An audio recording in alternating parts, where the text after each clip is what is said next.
Hello world, my name is Ihor and today I'd like to talk about the modular, or specifically about the modular in a tiny case like this palette case from IntelliJ. The way I approach modular is actually this. I have a tiny case and I will keep changing the modules almost on a daily basis by replacing this VCO, putting another one, or changing the filter or changing the modulation sources, and that's what keeps me entertained, and I have a lot of fun with it, because also it puts me into sort of like limitation environment where I do not have too many things to choose from, and that kind of triggers my creativity actually. So today I wanted to make a walkthrough or kind of a quick demo of this particular setup. Also I'm going to include a link to the modular grid for this specific setup, so that guys you can have a look at it a little bit more in detail about every single module. Also, I think this video is going to be something interesting for beginners, especially who just start with modular and think like with what kind of modules they need to buy, because I was there at some point and I was kind of struggling quite a lot. So let's get patching actually. So, and for me, everything starts of course with the voice or the VCO, and here I have the Dixie from IntelliJ.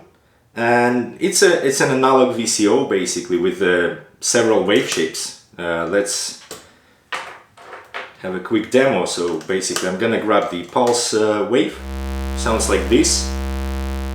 Also there is the knob to change the pulse width. Also there is like inputs for different modulation here. And other wave shapes as well, like the sawtooth for example.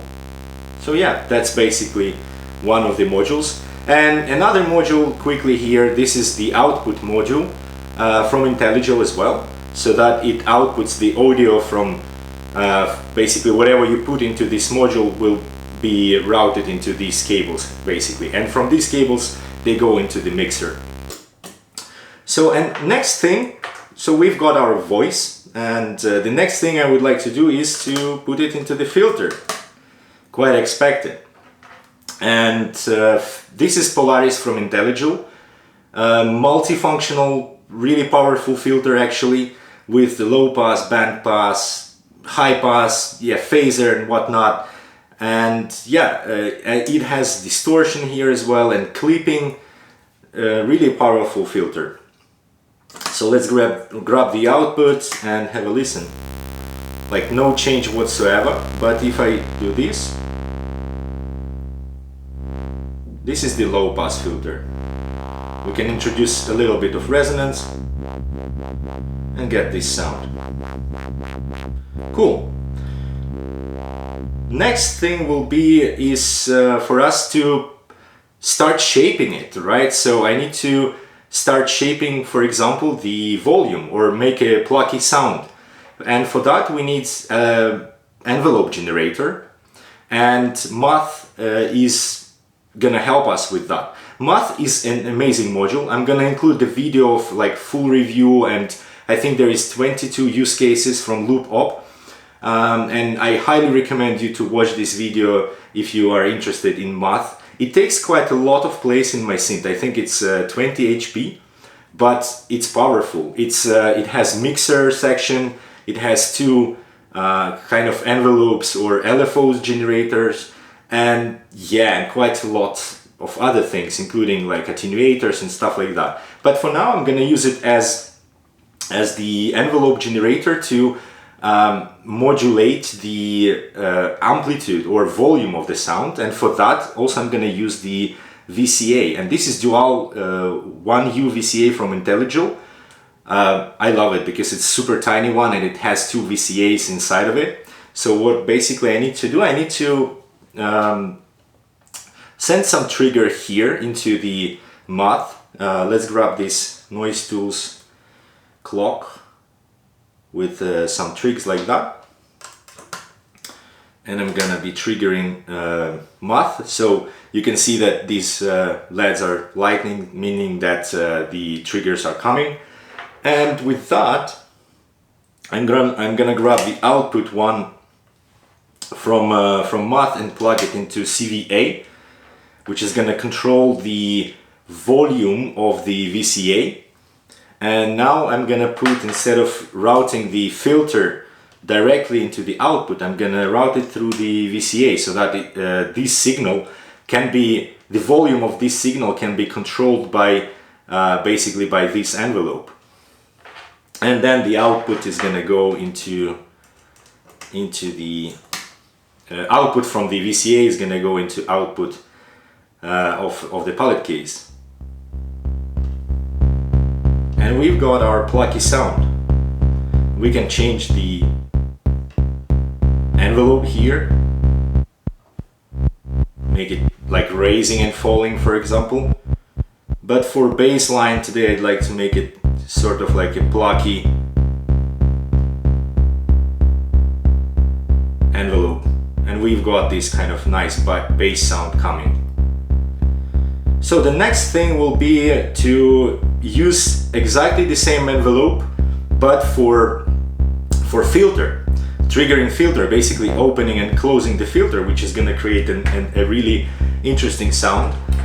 For that, I'm going to grab the stackable cable and patch the output from the math into FM1 of the filter. FM1 means that frequency modulation 1, and this attenuator can attenuate the signal, and then also going into the VCA. And let's introduce the envelope on the filter.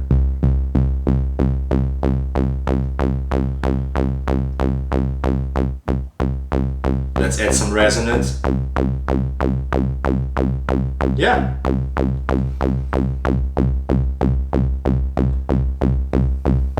Maybe a little distortion. Yeah. So yeah, cool. We've got this sound going, but right now it's quite mono, no effects, like really straightforward sound.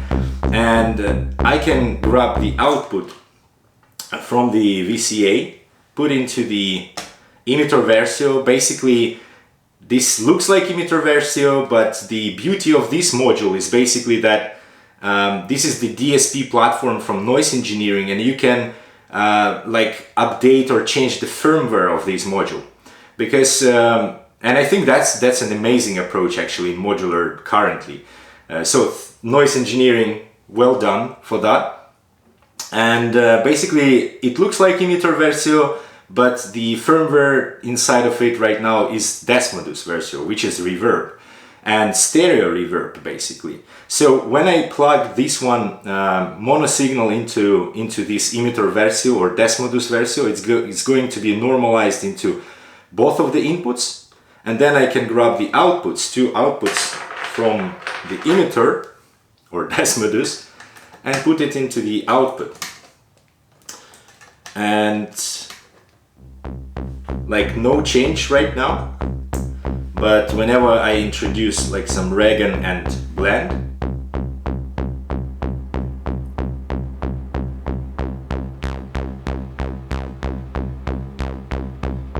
so yeah, this. So the next module will be the MIDI. This one is one of my favorite modules actually. So I got the Digitac connected to the palette case via this cable, and then it goes into this MIDI module. And basically, if I remove this clock right now from random tools and put the clock from MIDI, basically it receives the clock from the Digitac, and whenever I change the BPM here, it's gonna affect the clock here.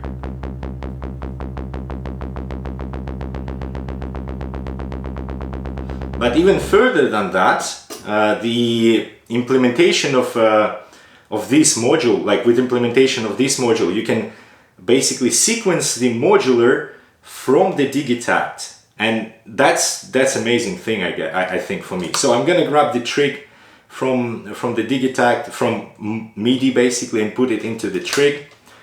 Here I'm gonna go into the track 9 or MIDI A. I've got the channel 13 set up here, and which corresponds to this channel 13 setup here, and it's actually quite easy to calibrate, because you can click learn on the MIDI module and just send any MIDI information from the Digitact, and it's going to learn the channel and all the stuff. So right now we can trigger the module with like Digitact triggers. Let's have a listen.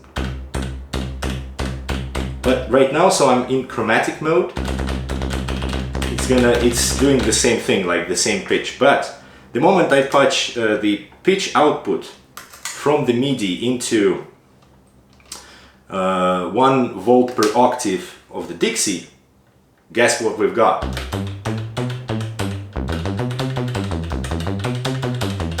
Something like this, and this is, I think, extremely cool.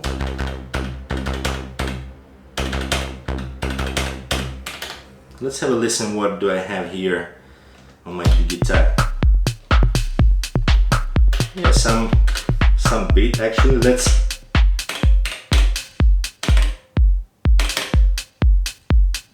use these two guys actually, kick and head, and then I'm gonna go into track. Yeah, let me quickly set up the length of the pattern so that I can utilize sort of like smaller step count here for the MIDI part. So I'm gonna go into track 9 and put a couple of trigs on it. Yeah, something like that. And let's have a listen. Then I can go, for example, into trig, specific trig, and change the pitch.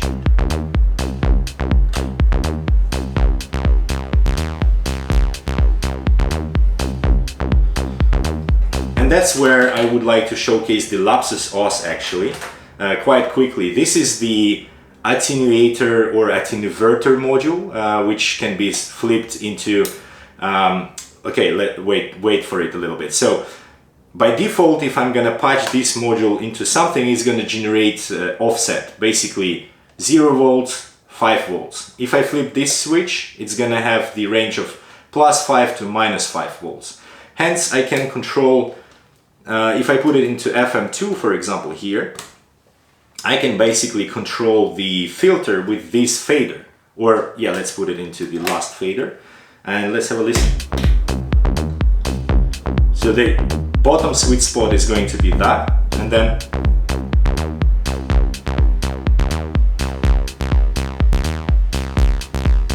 something like that.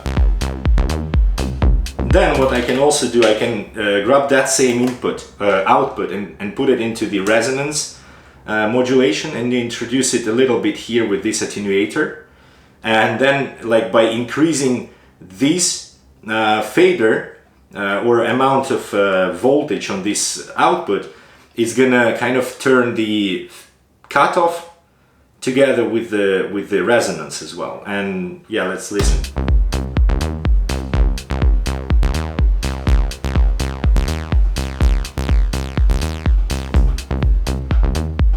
Yeah, so there is that.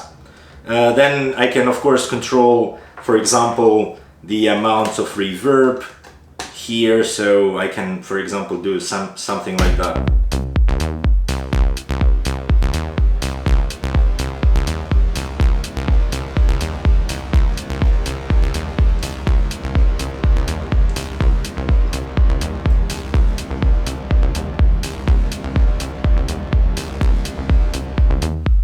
Another use case for math here actually is to utilize it as mixer. Basically, I'm gonna grab the sawtooth wave and put it into input 2, and then I'm gonna grab the, I don't know, like triangle wave, for example, and put it into the input 3 of the math. And right now, like, no sound, but we can no sound because I did not patch the output. Then I'm gonna grab some output of these two and put it into the filter, and let's listen. This is triangle wave, and then I can add Yes, so this is triangle wave, and then I can add the sawtooth a little bit, and maybe more sawtooth, less triangle.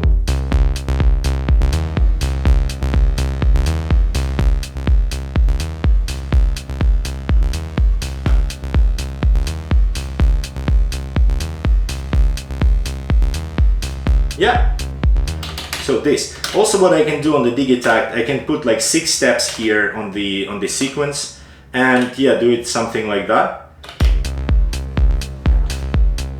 And maybe just change one pitch slightly.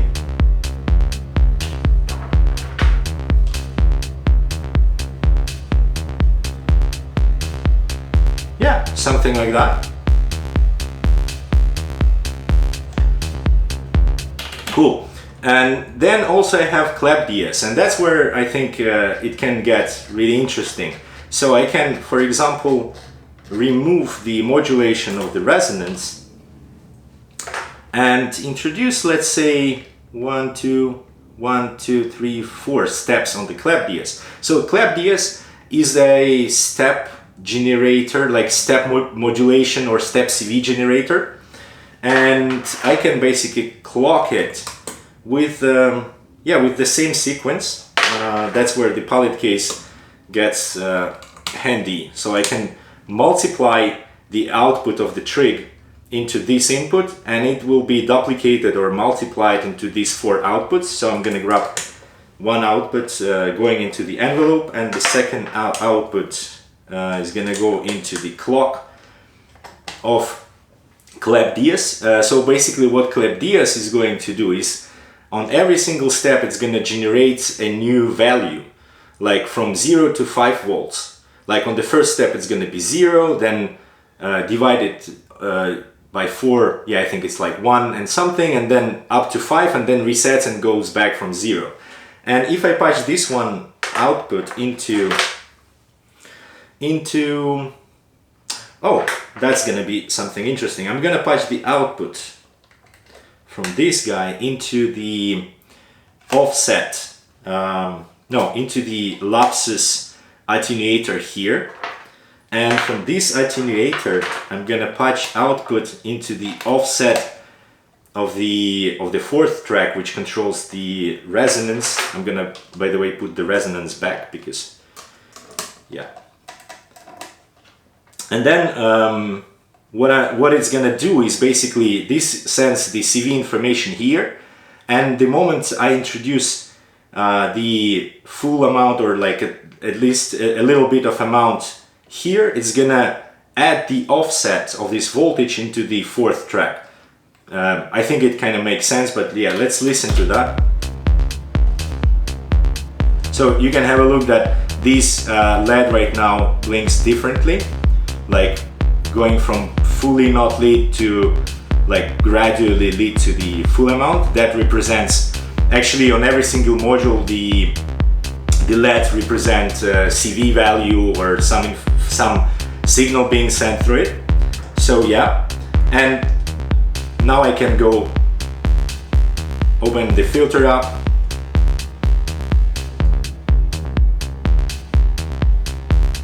or I can do this. Now it's basically offsetting this on 4-step basis, but we have a sequence of 6 steps here, which gets pretty rhythmically interesting for me at least.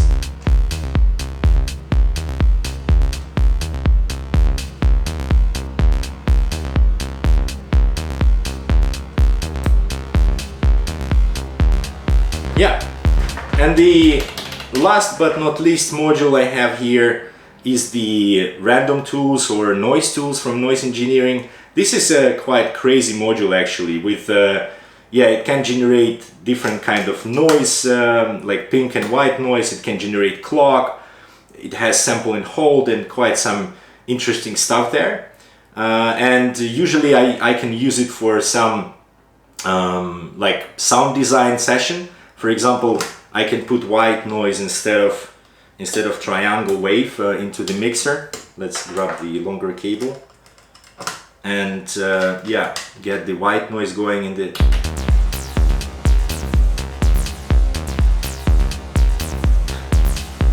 like this, or pink noise.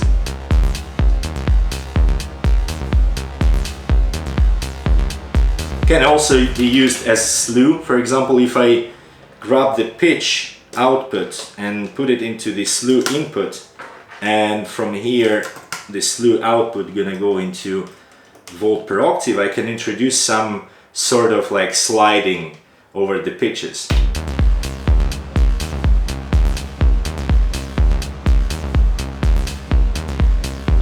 Let's remove a little reverb here.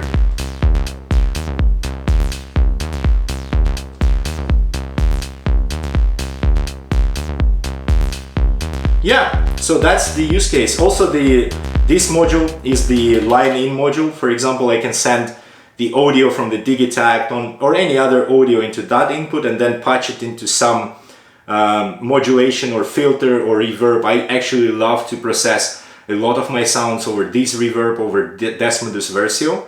Yeah, and that's the modular, that's the mono synth I have, and I think this kind of synth can be easily used for like for live performance purposes, and I think this patch made a lot of sense to you. And feel free to ask me any questions in the comment section down below.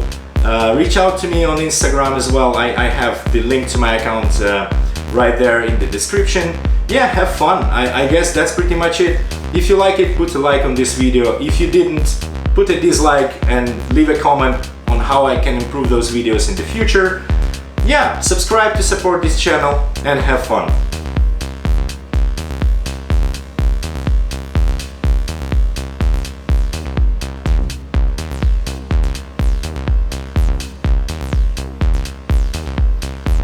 Oh, these noises, not needed really. What if I put a pulse there? Oh.